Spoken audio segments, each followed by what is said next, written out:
And we are live. Hello, Eli. How are you? Oh, I'm doing all right. How are you doing? Doing good. We've got a special guest with us, Jason Lattis, tonight. Jason, thanks for joining us and co-hosting with us. Welcome. Thanks, guys. Good to be here. Thanks for having Good me. to have you here. So today we are going to be talking on abundance, and as always, we are going to start with a comic from Calvin and Hobbes, and then we will dive into it from there. So let me stop sharing this screen for just 1 second.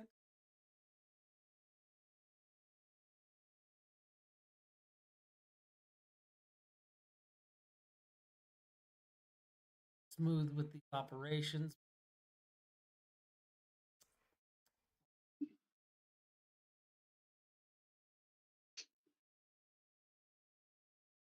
Okay. So as always, I play Calvin, and Mr. Eli plays Hobbes. Hobbes, want to see my transmographer? Transmogrifier. Transmogrifier? I didn't know you had a transmogrifier. I just got it. You step into this chamber, set the appropriate dials, and it turns you into whatever you'd like to be. That's amazing what they do with corrugated cardboard these days. Isn't it? Love it. All right. Dude, I want one. So you said you wanted to do abundance, and that was the one I could think of. Transmogrification comes from old alchemy stuff, like the ability to turn lead into gold, like that. Nice. That was there. That was transmogrification. Yeah, taking one material and turn it into another. I don't think I've ever heard that word before. It's used in old alchemy verbiage. You know, transmogrification was like what people were working on when they were trying to figure out how to change one element into a new element. So I guess the first question that I get from that comic is, what would you transmogrify yourself into? Eli, if you had your choice of transforming yourself into whatever you wanted or transmogrifying, would you choose? Well, I've been sleeping like 30 hours over the last 2 days, so I would just go for healthy. That's all I want right now. Just healthy. You dial it to I'm healthy, jealous of you, bro. Yeah. Jason, I'm jealous right now. How about yourself? What would How you much sleep I've had? What would you transmogrify yourself into? I don't know. How long can I set a timer for 30 minutes, or do I have to be there all the time? I think my cat, man. I think you're just that now. I was this and now I'm this, right? Shit, that's a bigger question. I want to be my cat for an hour. Just for an hour?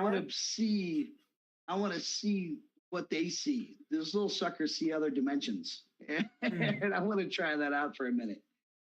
See what they're staring at when they're looking at those shadows. Yeah, exactly. Yeah, they're freaking amazing. My cat's a trip, man. I'll put one of my crystals, big sucker, on the bed, like spiked, and I'll come up. My cat's asleep on top of that thing.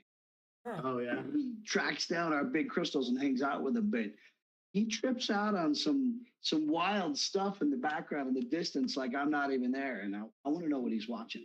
Yeah. I like the story that if your cats just want to be like you. So if you're working on, the reason they come up to your computer is because they want to be like you. So you get them their own little laptop, and they'll stay on their own little laptop. That's awesome. That's awesome. Called mirroring. Oh, you know what? Nice. And I would say that, if you were to identify any animal as autistic, it would definitely be. I believe That's my awesome. son had a book that we read to his class in elementary school called that compared autism or people with autism to how they were very similar and correlated. Okay, so for an hour, you get an hour as a cat, but then what are you going to transmogrify yourself into? Dude, man, that's a tough one. I just want to surf dimensions. You know what I mean? You want to That's be kinda an my thing interdimensional lately. being. There you go. There you go. Well, that's the cool thing is we already are. And I guess that's the alchemy of it. We're already transdimensional. We're already shifting into alternate timelines constantly.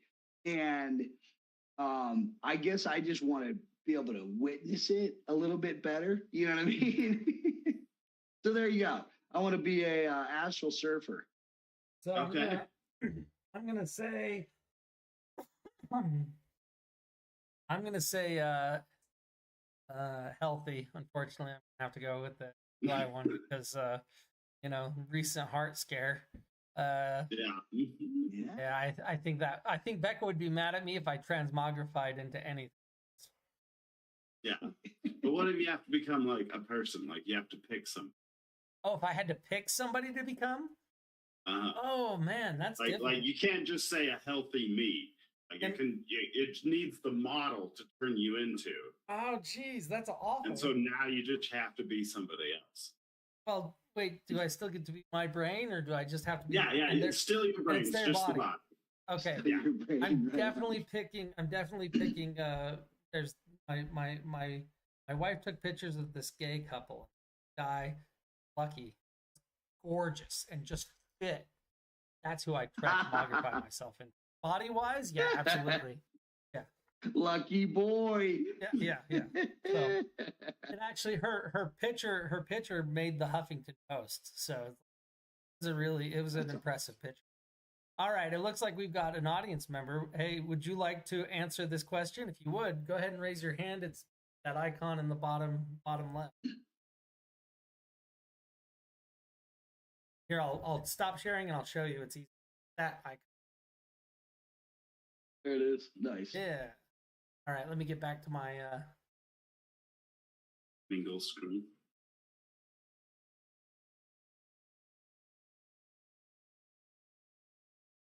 After 5 minutes. Michael, how are you? Good morning to you all. I just thought I would try this. Yeah, no, I love seeing you here. So, if you could transmogrify yourself into anything, what would it be? I don't know if my volume works because it's all screwed up. It's like volume on. Are you volume? We can hear Can you just hear fine. Me? Okay. It's just it's just the way it looks. Okay. All right.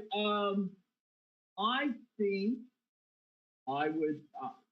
Can I be Aslan? You be what? Aslan. Aslan? The dragon? No, he's a lion. Oh, from Witch in the Wardrobe. Yeah. Yes, because then you can be anything. See, that way. Oh, there you go. Your transmogrification plus godhood plus all that other stuff combined, and master of dimensions. So you get to control, and other things. All right. Or can I be the guy that. Kathleen Kennedy off Star Wars? Because I don't know. I don't know. If you're a Star Wars fan, you understand it. Which guy off of Star Wars? Kathleen Kennedy off Star Wars. She's the one. Oh, the creator. Right? And makes Luke Skywalker suck a tit and did all this other stuff, okay? So, I want to be that guy. Both Nice. great choices. All right, Michael, we're throwing you back down into the audience. Thanks for jumping up and answering the question for us. So, anybody that's listening, this is part of what makes Miingl great is our live audience can jump on and answer questions with us.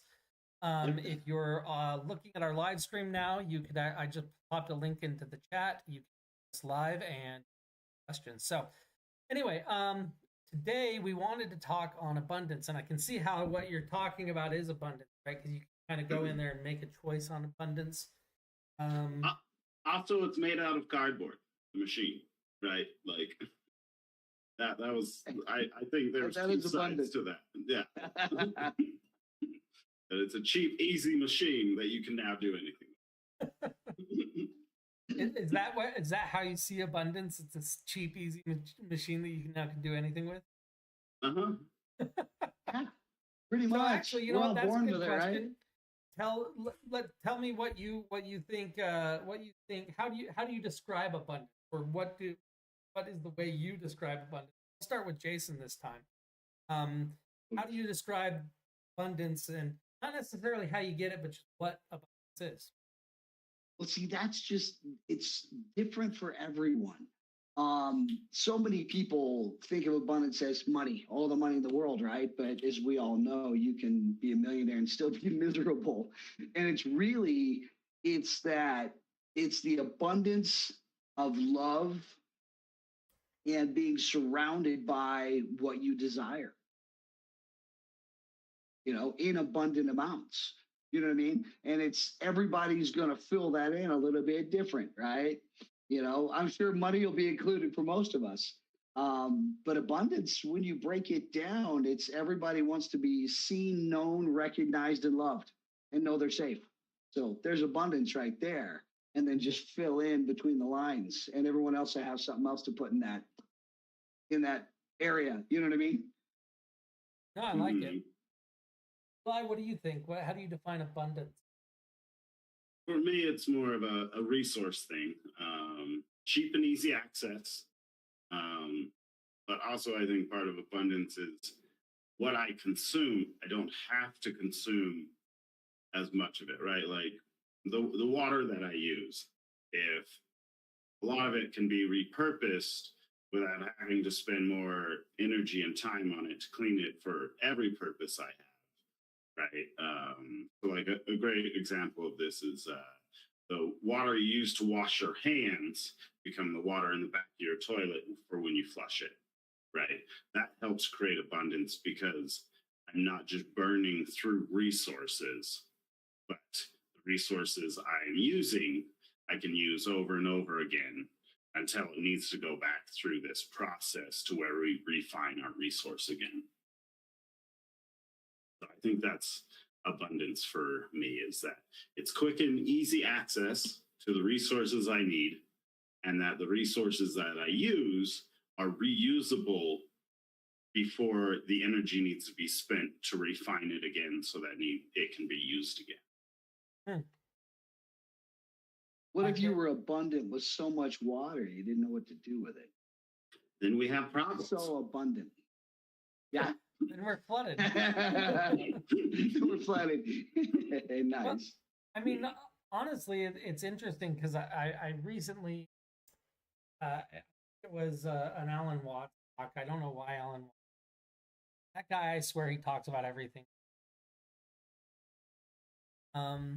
But he talked about was how Mother Nature and the universe is abundant. It creates more than you could ever, right? Like, look at how many stars there are. How would you ever need that many stars, right? And that's kind of not only did he define it as abundant, but he also defined it as wasteful. He said the universe and Mother Earth are naturally wasteful. And so it's interesting. The way I define abundance would go along those lines, where you could be wasteful and still be there. It's so abundant.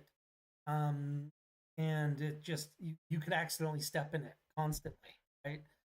So I would define abundance as something that when you have more of it than you can actually ever use, and it's abundant. But a lot of those resources are not in our access and would be extremely expensive for us to tap into, as it is right now. Yeah, absolutely. Like I said, if it was the resource to where if I was wasteful, it'd still be there. That's abundance, right? I think yours is more sustainable. It's probably a better way to put abundance, mine, because you're responsible. But with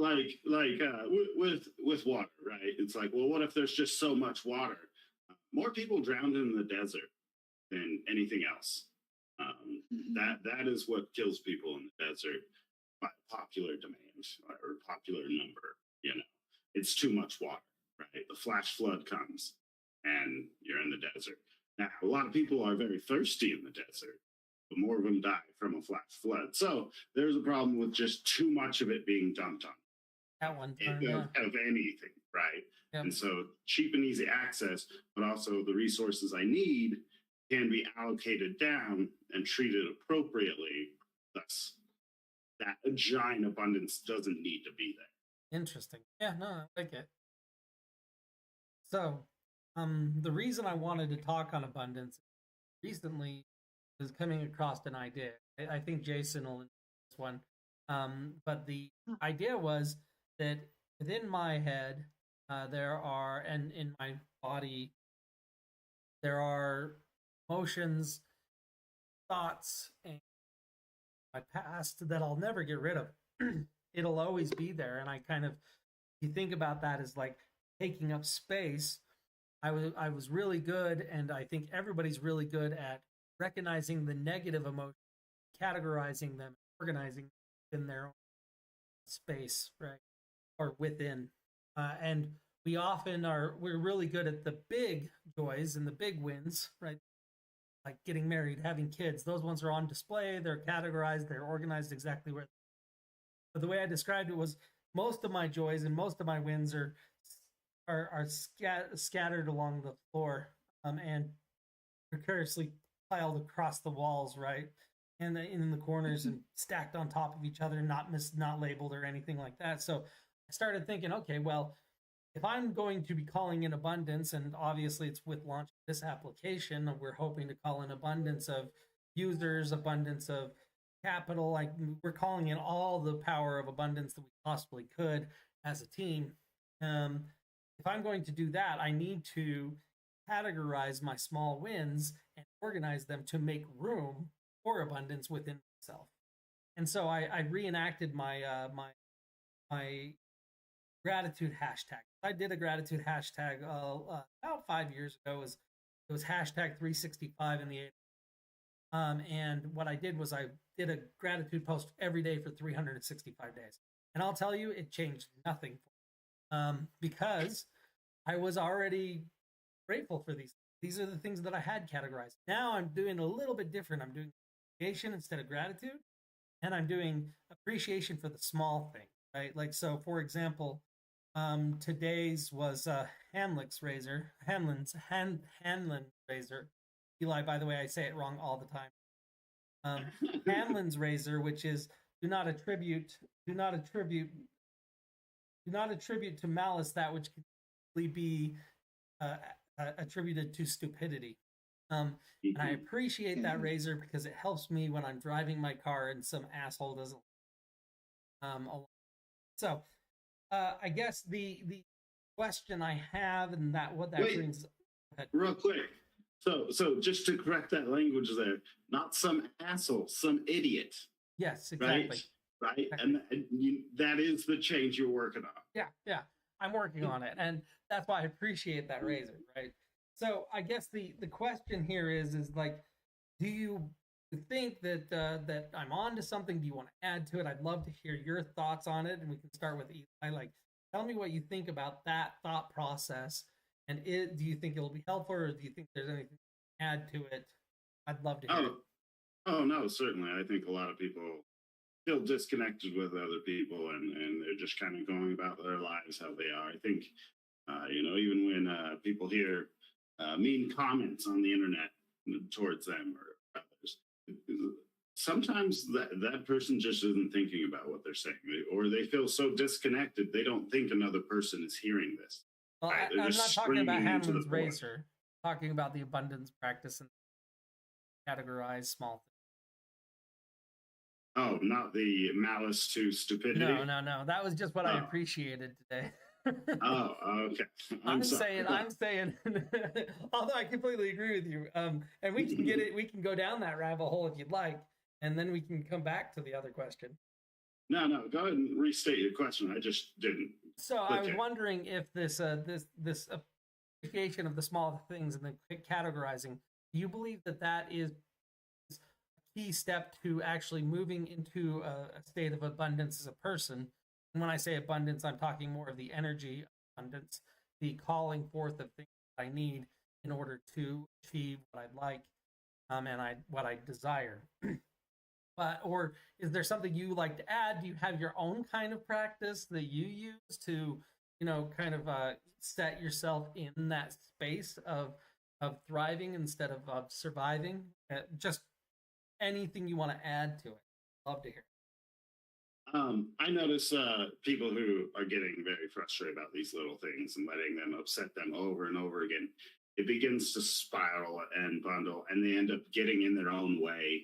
And when the opportunity does come, they're already looking at it so negatively that this isn't an opportunity. This is just a problem, and I need to avoid it because all this other bad stuff happens to me in my life. So now, if something big's going to happen, it's going to be bad, you know. Mm.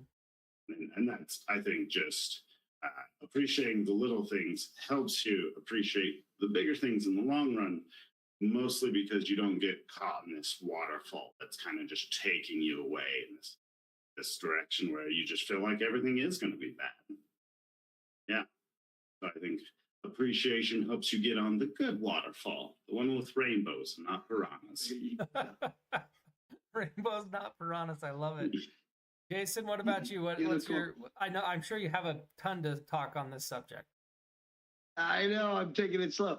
I like the vernacular switch. I like that because the way you phrased it, the things that you gratitude in your gratitude journal or however you want to do it, you're stating gratitude.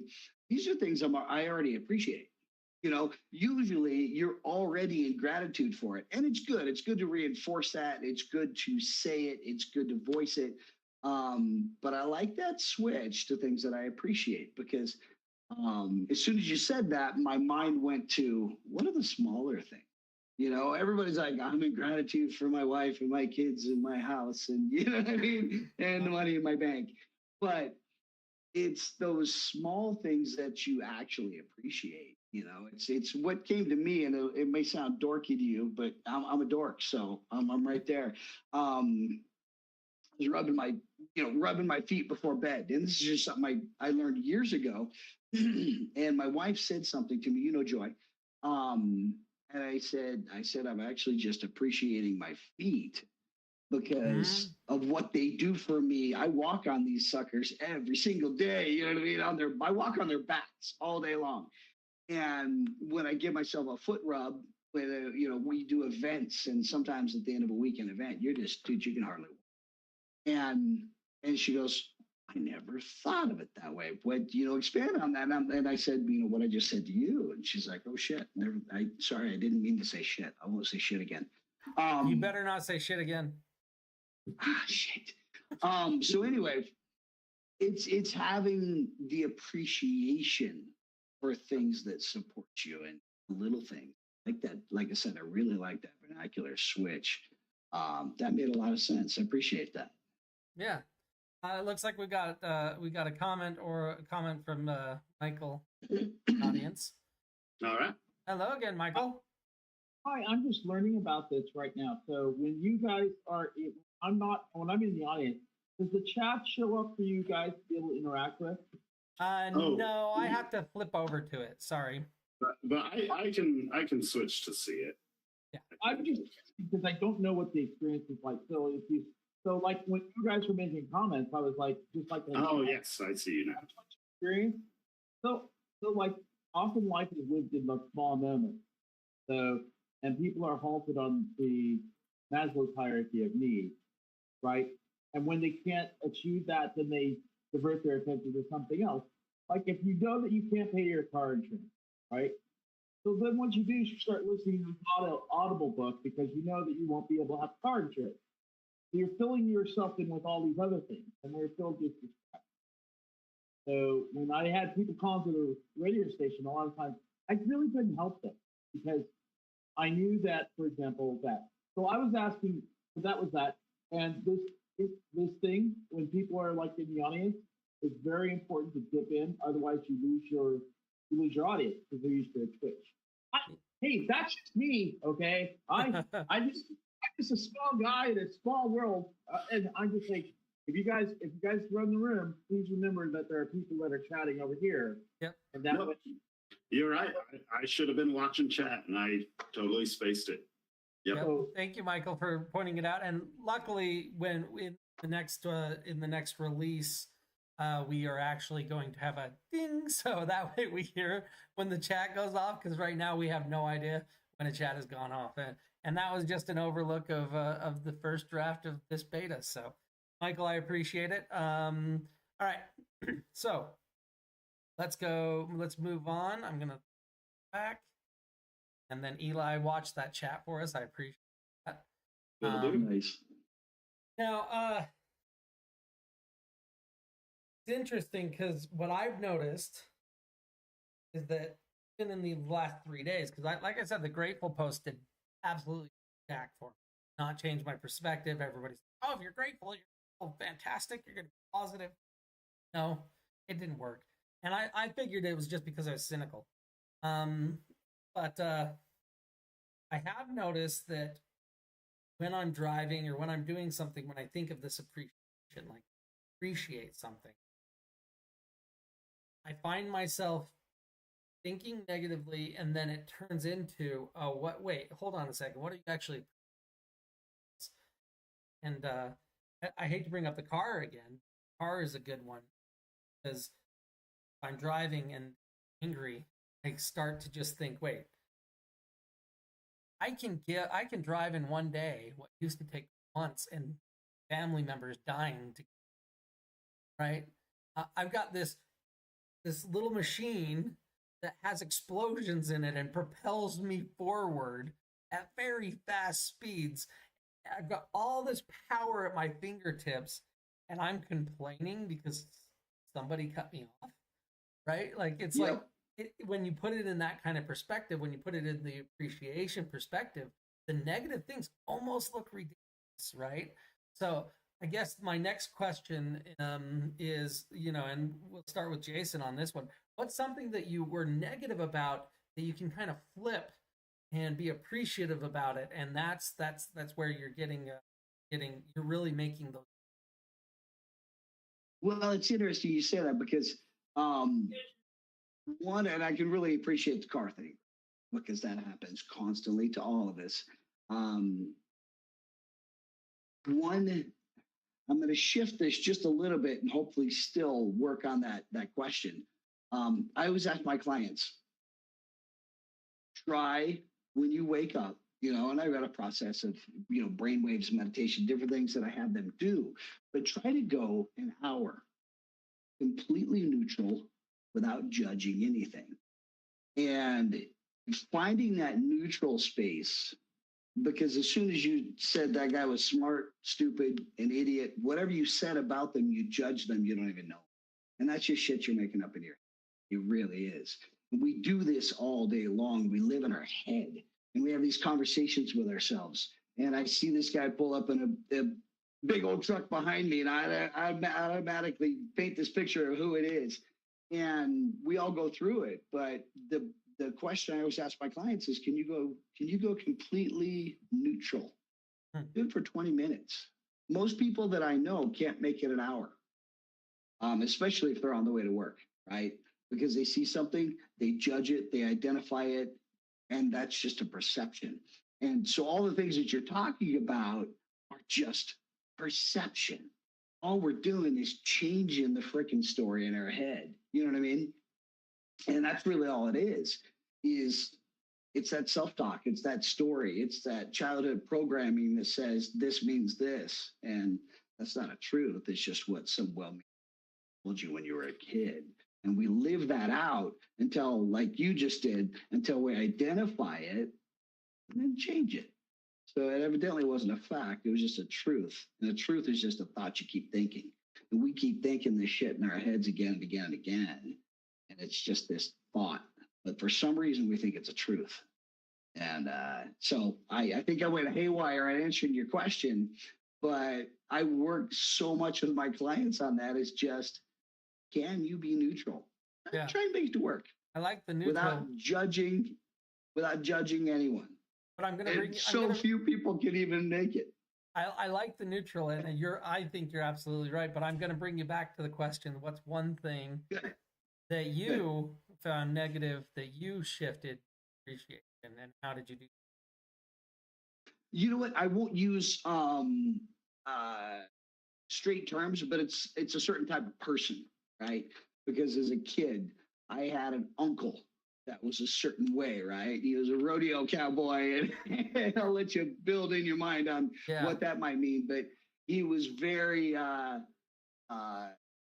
different, and I tend to default to those certain types of personalities that just treated me like shit as a kid. I tend to default, and I want to, and I still have to catch myself. Of course, I coach this stuff, but I just coach. I coach the same thing that I have to practice, right? And it's really stopping for a minute in certain types of personalities. And I'm sure many of us on here can relate to that. Certain personalities drive me crazy. And it took me a while to really narrow it down and find out who, where, and why that came from. But I still have it. I still have it. And I have to catch myself constantly. Just back to neutral and say, I don't know that person. So for me, it was personality traits. Interesting. You know, shifting that. Well, shifting that can be hard because it's not just a solid object like a car. Yeah, right? It's very abstract. And you're surrounded by them. You know, so that was the hardest thing for me to shift was personality traits. So one thing Michael wanted to point out was that in Utah, it really is an open book test that you can take 3 times a day. You know, we're talking about all these bad drivers. Cheers. It's like, well, the test system isn't looking for bad drivers. Yes. It's That's great. That's perfect, awesome. Michael. That's awesome. Yeah. And That's Eli, awesome. what about you? Is there something that you've taken that was a negative and then turned it and shifted it into a something that you appreciate? I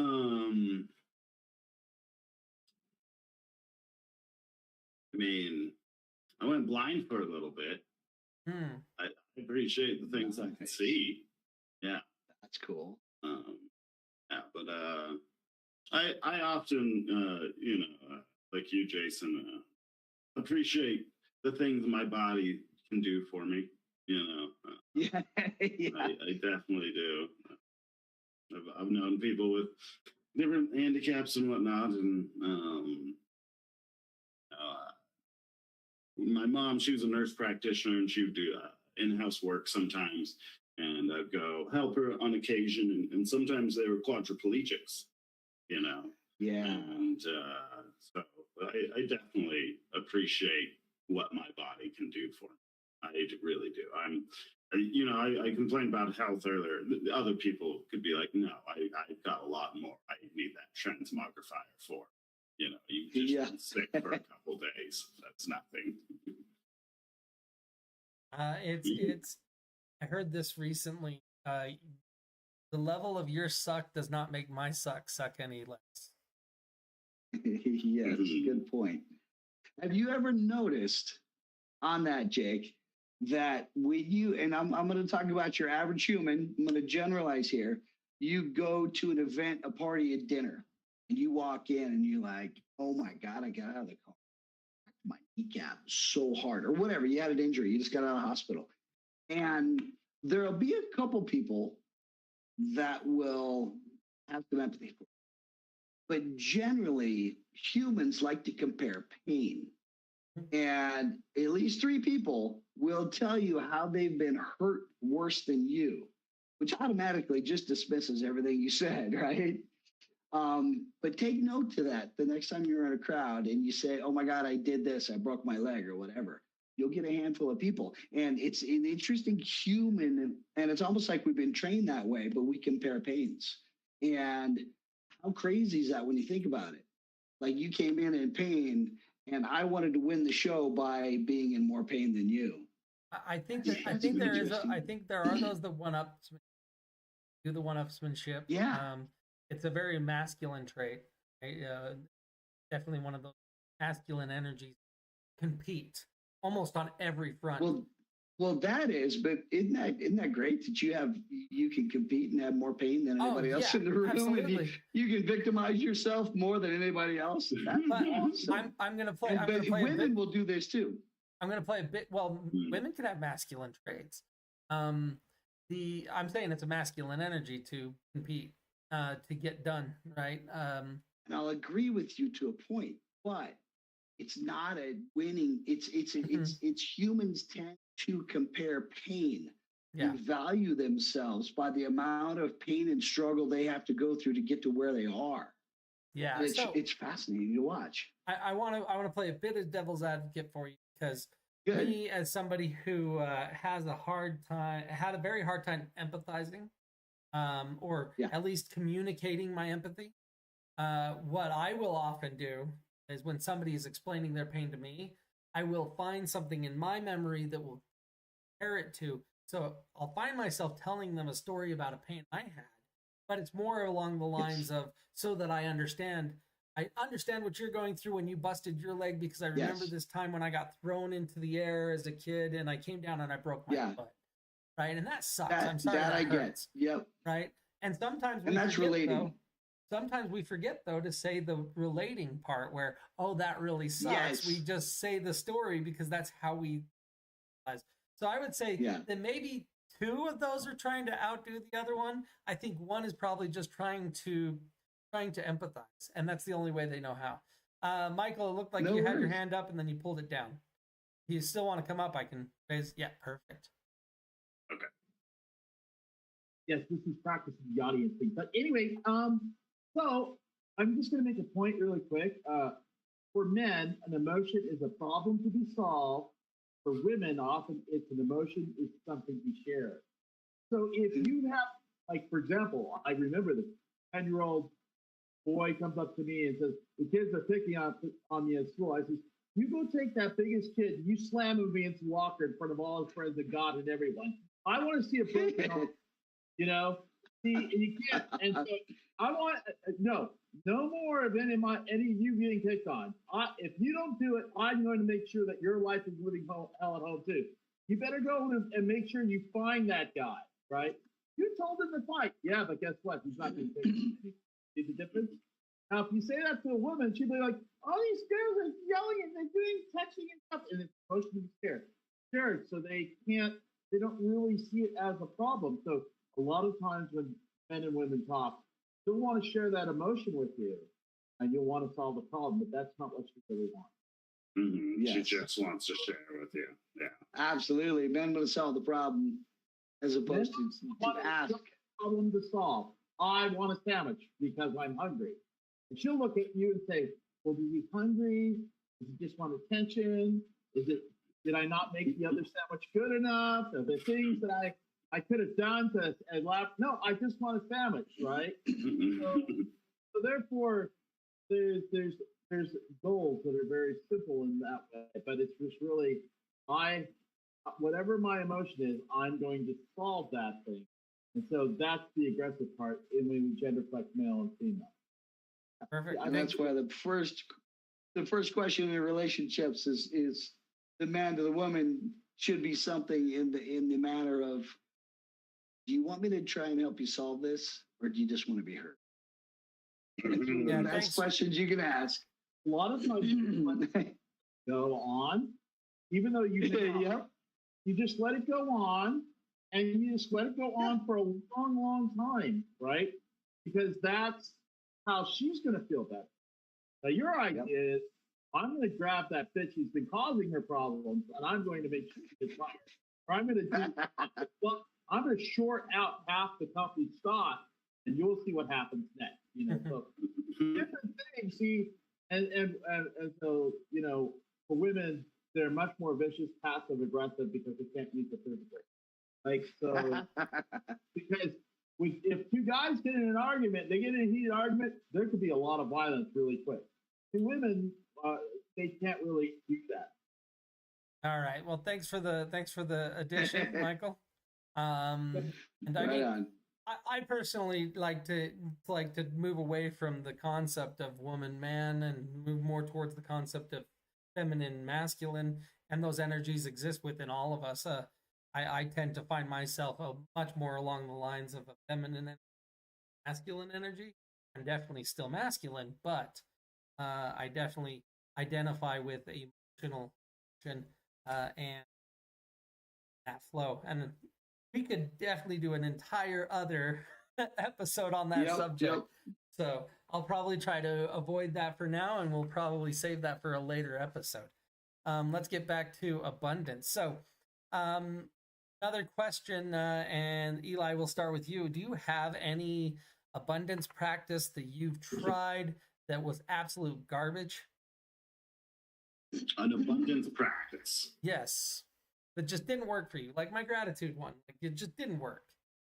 Oh. It was garbage for you. I'm not saying to anybody at home that's doing a gratitude journal, if it's working for you, it's working. It just doesn't work for everybody. That I agree with. No, I don't think I'm doing or have done some kind of abundance practice. I mean, I take time to appreciate things when I have them. When something is scarce, I try to stretch it out, but I don't think I have any kind of a practice I've tried to do. Ever, and even in the past, like when you were a kid? So like, give me a good example here. Like more structure. Was it writing in a journal? No, I've never written in a journal about abundance. Have you ever prayed for abundance? Oh, I can't even remember what I used to pray about. I don't think I remember what I prayed about either when I was a kid. So Eli and I both grew up religious. Actually, I think it was because the prayers were so scripted almost. Maybe, yeah. Huh. Anyway. All right. So Eli, no, you haven't tried any abundance. Well, so you just don't try abundance practices. Just are living and flowing, moving forward. When I need something, I try to get it. If I can't get it, I have a workaround. Huh. There you go. He's surfing. Yeah, he is definitely flowing with time. The Silver Surfer. What about you, Jason? What's one that I'm sure you've got a lot, but what's one that you've tried that works for other people that is just absolute garbage for you? Well, I'm trying to bring my answer down because I help a lot of people with this challenge. And the biggest challenge with a lot of the bigger coaches out there, the Tonys of the world, there's the shouting, the speaking into existence, the put the picture on your mirror, the writings on the wall.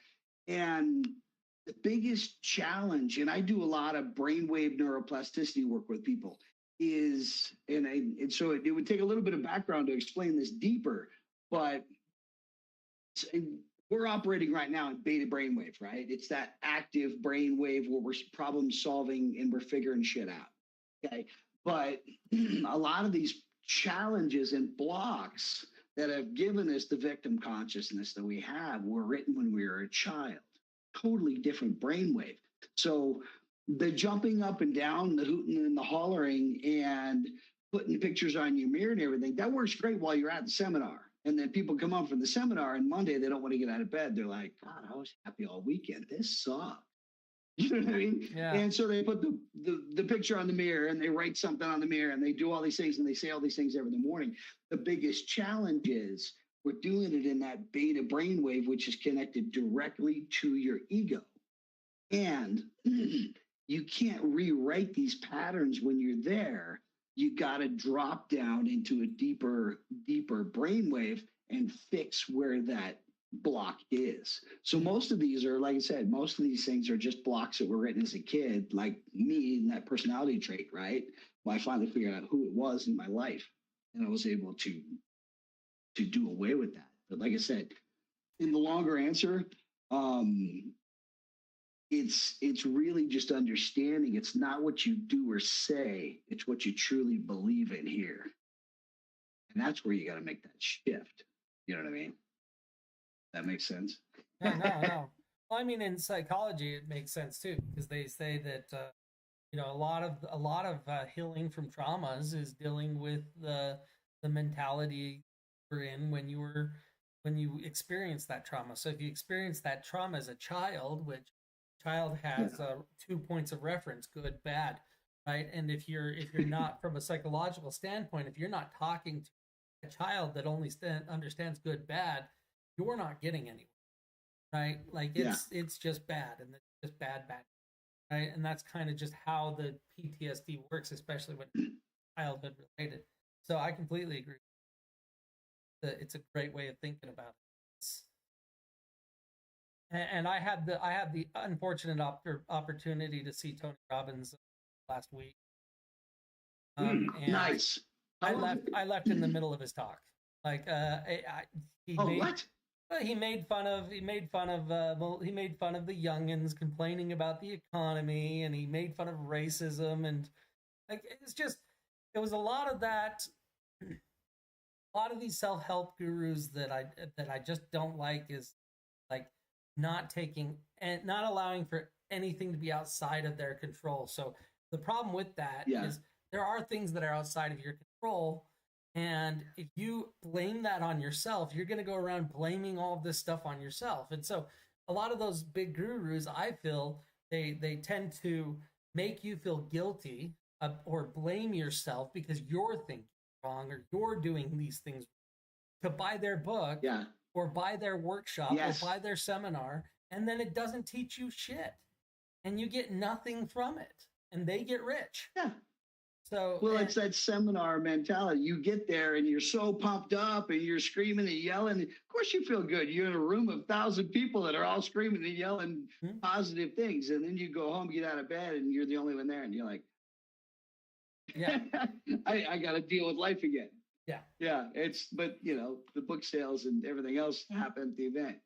Yeah, exactly. So that's my take on it, and that's why I say the unfortunate event, because I can't stand by and watch it, right? Like I watch it and I just like, it almost makes me sick because I'm seeing the psychology behind it, and it's people taking advantage of people that are in need, in a way, and benefiting from that need.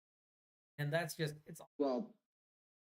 on another, sorry, I was just ranting about this yesterday. The joy is a lot of these coaches, similar to what we're referring to, they made their money, they got to where they are teaching people about the psychology, how they operate, right? The biggest challenge with me is a lot of these trainers are now still teaching people this psychology, but they're also having their business seminars and the $1 million business groups where they teach these corporations how these people that he's been training are wired psychologically. And then they teach these corporations how to make money from this crowd. Yeah. Because now they understand their psychology. So they're making money from the peasants, right? Teaching them how their brain works. And then they're making money from the corporations, teaching them how to market to the peasants. How to best take advantage of it. Sorry, I can set my hair on fire, but I don't have any. But yeah. Michael wanted to point out that Tony Robinson was a janitor and isn't really trained in psych. Thank you. There you go. Oh man. Nice. Well, it's funny how many people like gave me a dirty look when I was just like, that was awful. I can't stand that. But that's just the style I am. I'm not going to sit back and listen to it. Well, and also the people who are going to go see him are his devout followers, right? Yeah, exactly. Well, we were at the Silicon Slope, so it was a conference, and it was just happened that he was talking. So I did get people that completely agree. But now I think we went through all those questions. I got one other one. Now, so what's interesting is, when we look at our society, like our economy, the way our society is structured, so in the capitalistic form, is that a system that is designed on abundance, or is that system designed on scarcity? And is there a way for us to shift as a society in abundance, instead of being in scarcity? Because I believe, maybe we're in abundance now, but I would love to hear your perspective on first.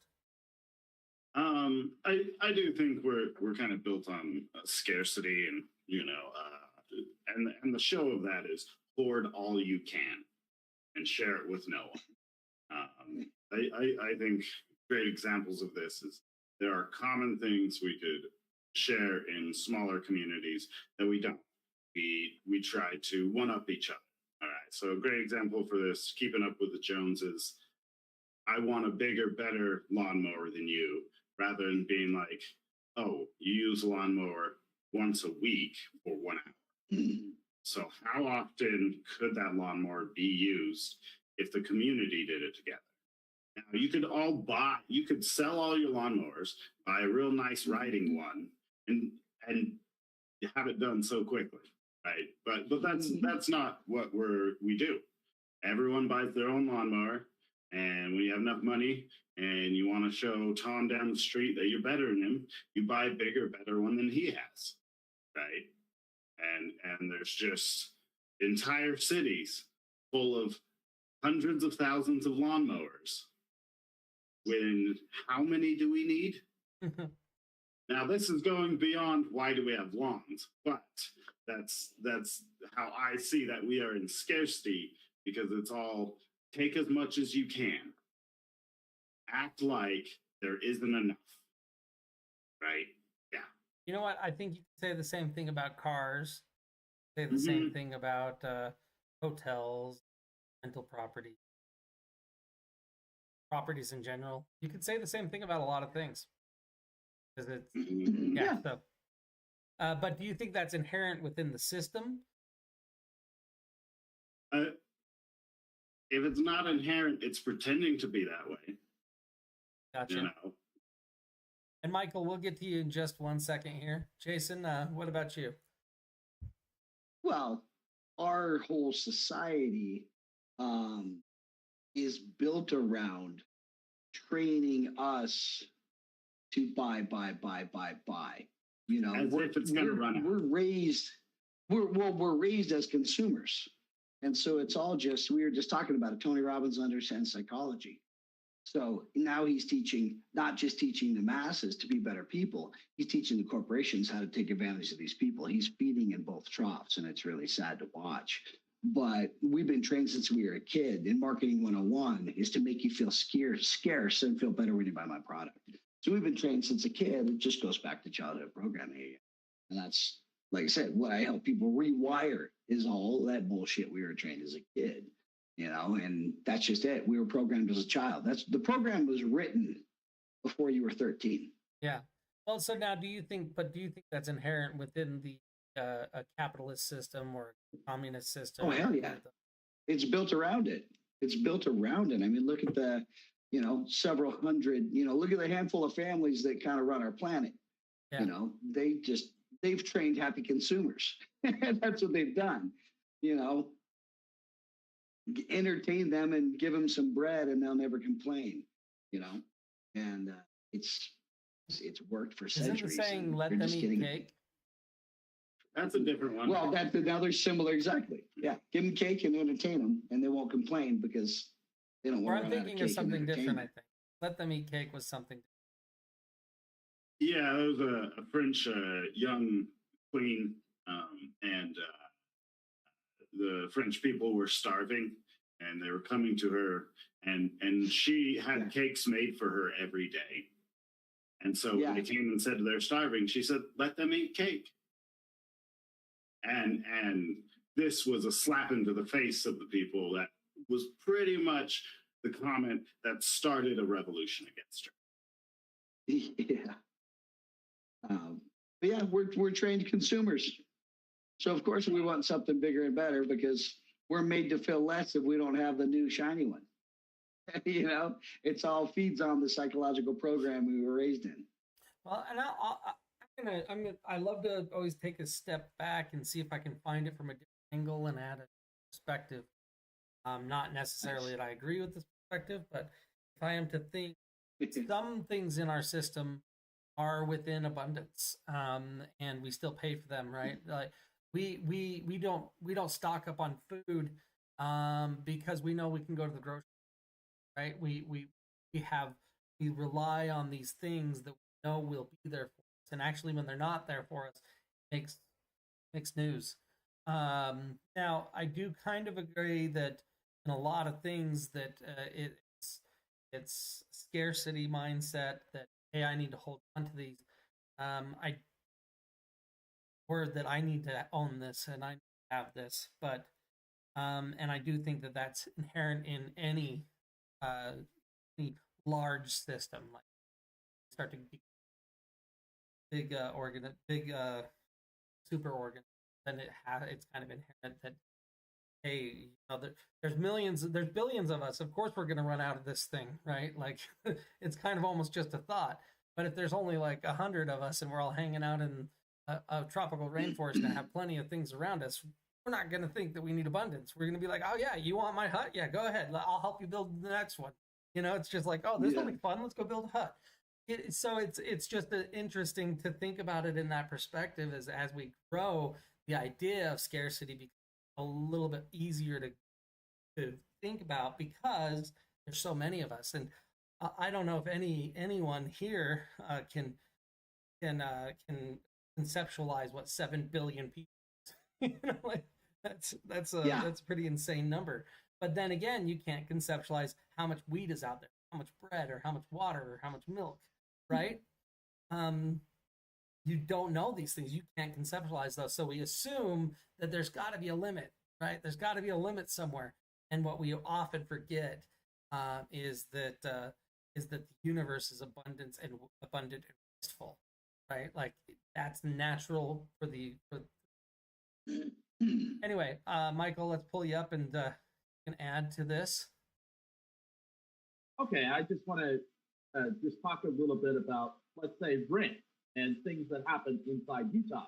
Now, Airbnb contends that they do not disrupt the market, but there's so few houses to buy for people to do long-term rent right now. And not only that, but there are people that make a lot of money. So if they, for example, if you were in Element 31, if you break the lease with them, they leave your apartment open for 6 months so they could get the treble damages and do all kinds of fun things. There are people that make considerable amounts of money about having this shortage. Okay, so and then if you want to really look at it, how many of you know people in their 40s living at home with mom and dad because they rent is $2,000-$3,000 in Salt Lake, and it's worse in San Francisco. It's worse in other places. We have little fun clubs, other things.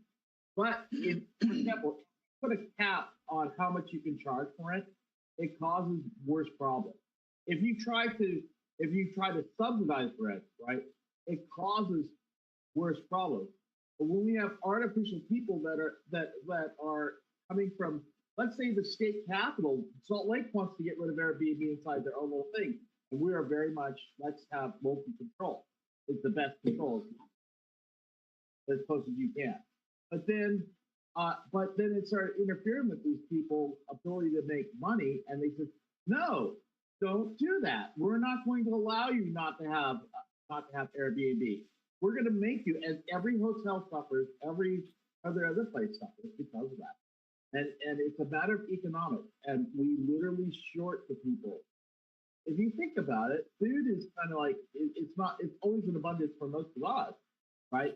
But if you're living on $1,000, $2,000 a month and somebody taxes 7% of your income because they're literally taxing the food, and they're trying to raise it to 9%, congratulations.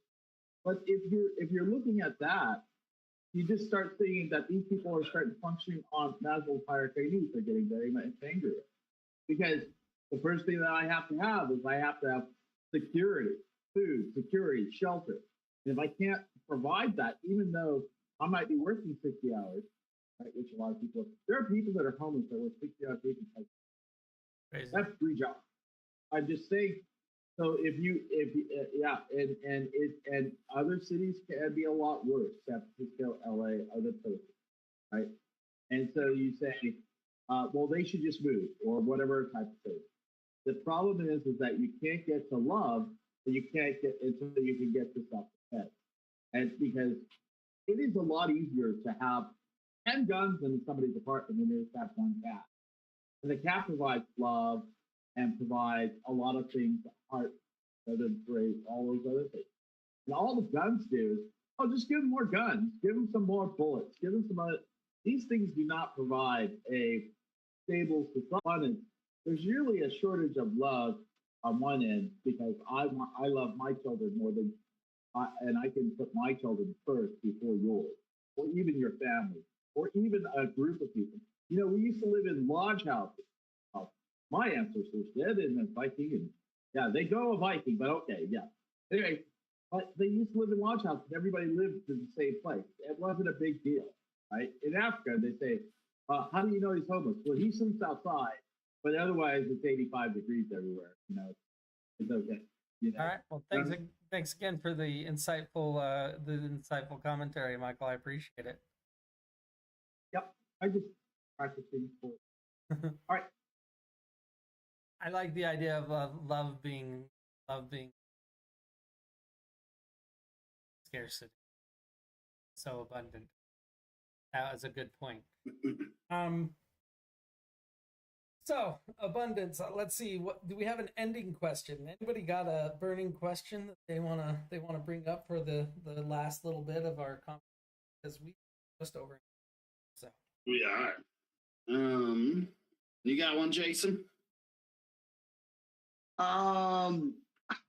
It's not a question. I think it's just something I've been helping people with for a little bit now. Is everybody? Before you dive into that, tell us how to get a hold of you, and how someone who wants your services can get your services, and then go into it. Oh, thanks. Cool. Thank you. I appreciate that. Easiest way is myname.com. You can go to my website there. You can see the video series that is produced. I was telling you about that. They've been working on it for 2 years. So happy to have it launched. But on the abundance mindset, there's so many people out there working on the law of attraction and things like that. And there's so much wasted energy in this abundance coaching world. And I love how you phrase this over abundance. And usually when you talk about abundance, you get in a group, you hear the law of attraction. And I love nothing more than reminding them that they're already all masters of the law of attraction. Practicing the law of attraction is like practicing gravity. You know, drop the apple and it falls. And you're like, shit, if I keep doing that, I'm going to master gravity. And it's like, well, no, law of attraction is, you know what I mean? And that's what it is. It's like, I'm a gravity coach. Seriously, I'm going to teach you. If you drop the apple enough times, you're going to own that gravity shit. And it's like, well, no, it's a law. Not something you practice. It's a law. It just is. You drop the apple, it falls on the ground. And law of attraction is the exact same thing. We've been doing this since a kid. If you're an asshole, you project, you get more of that. It's just the boomerang effect. And what precedes the law of attraction is the law of frequency. That's what you can control. You've been practicing the law of attraction since a kid, right? You attract what you emit. But it's your frequency. It's like Michael said, love. We all need more love. What do you project every single day? And that's where I try and help people go neutral. If you can master neutrality, then all you got to do is notch it 1% to 51% positivity. Now you get the law momentum on your side. And really what it comes down to is just what are you projecting every day? And you get back what you project. Period. I like it. Well, it sounds like something that I'm going to have to look a lot more into, but I probably want one-on-one training because I don't like watching videos. And I'm assuming I can reach you at the jasonlattice.com with that too, and that's JASONLATAS.com for anybody who's listening and not seeing. And then Eli, you've got this thing that you do with your friends. It's really nerdy, and I love hearing about it. And I think you need to tell us some more about it. Yes, I have a podcast called The Floor, Fantasy and Lore from the Ground Up. We cover books, stories, video games, comics, we have 3 different areas we reach into. It's fantasy, sci-fi, and like superheroes and comics. And each one of us kind of covers the it's like the expert in the field. Then we have somebody who knows a bit about it, and then one of us who is the we just wrapped up doing The Witcher from Netflix season 3, and we are now moving on to Baldur's Gate. We have already covered Baldur's Gate 1 and 2, and we are moving on to Descent into Avernus, which is the bridge between Baldur's Gate 2 and Baldur's Gate 3. And where can they find you? We are the floor, fantasy and lore from the ground up, spelled FLORE, and you can find us wherever you listen to podcasts. Perfect. And then, of course, we're mingling on Miingl for a reason. The whole purpose of this podcast was to figure out how to record a podcast on this application and how to take live audience questions like we did with Michael. Thank you, Michael. And how to work that. So if you'd like to be a part of our live recorded audience every Tuesday, 7:30 Mountain Standard Time, we are doing a podcast. We have now done it religiously for about 4 weeks now, so we won't miss one unless it's a holiday. So the best way to find that is go to Miingl.com, MIL.com, click on public events, and just type in Mingling on the search. It'll pull up all the upcoming ones. Just hit I'm interested on the one you want to go to, and it'll send you a calendar. And love to have a lot more people in our audience to ask questions. Jason Lattis, thank you so much for co-hosting. Eli, it's always great to see you. Michael, thanks for all your commentary. You guys have a great evening and a great night. Cool. Thanks for having me. Thanks for being here, Jason.